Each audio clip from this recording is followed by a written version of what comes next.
Neçə dəfələrlə bu yeməyi bişirsəm də anam kimi dadlı bişirməyi bacarmıram. İlk öncəliklə soğan və tomatı qovururam.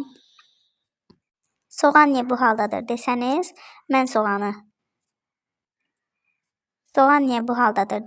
mən soğanı qovururam, soyuducunun buzluq gözündə saxlayıram. Lazım olduqca istifadə edirəm. Mənim üçün daha rahat olur. Soğan və tomat tam qovrulandan sonra üzərinə yumrudu əlavə edib biraz bişirirəm. Biraz bişdikdən sonra üzərinə duz, istiot və bir ədəd kökü rəndədən keçirib əlavə edirəm. Kökü çox bişirmirəm ki, vitamini ölməsin.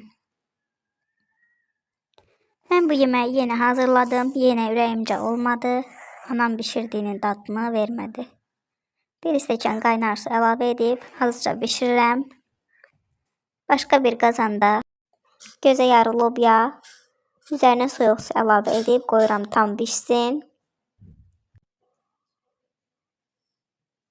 Tam bişdikdən sonra üzərinə hazırladığım digər qazandakı qarışımı əlavə edirəm. 5-10 dəqiqədə hamısını bərabər bişirib nuş edirik. Göz haqqınızı halal edin. Videonu bura kimi izləmişsinizsə yorum yazıb like etməyi unutmayın. İndidən çox təşəkkür edirəm. Səhifəmə dəstək olsanız çox sevinərəm. Budur, artıq yeməyimiz hazırdır.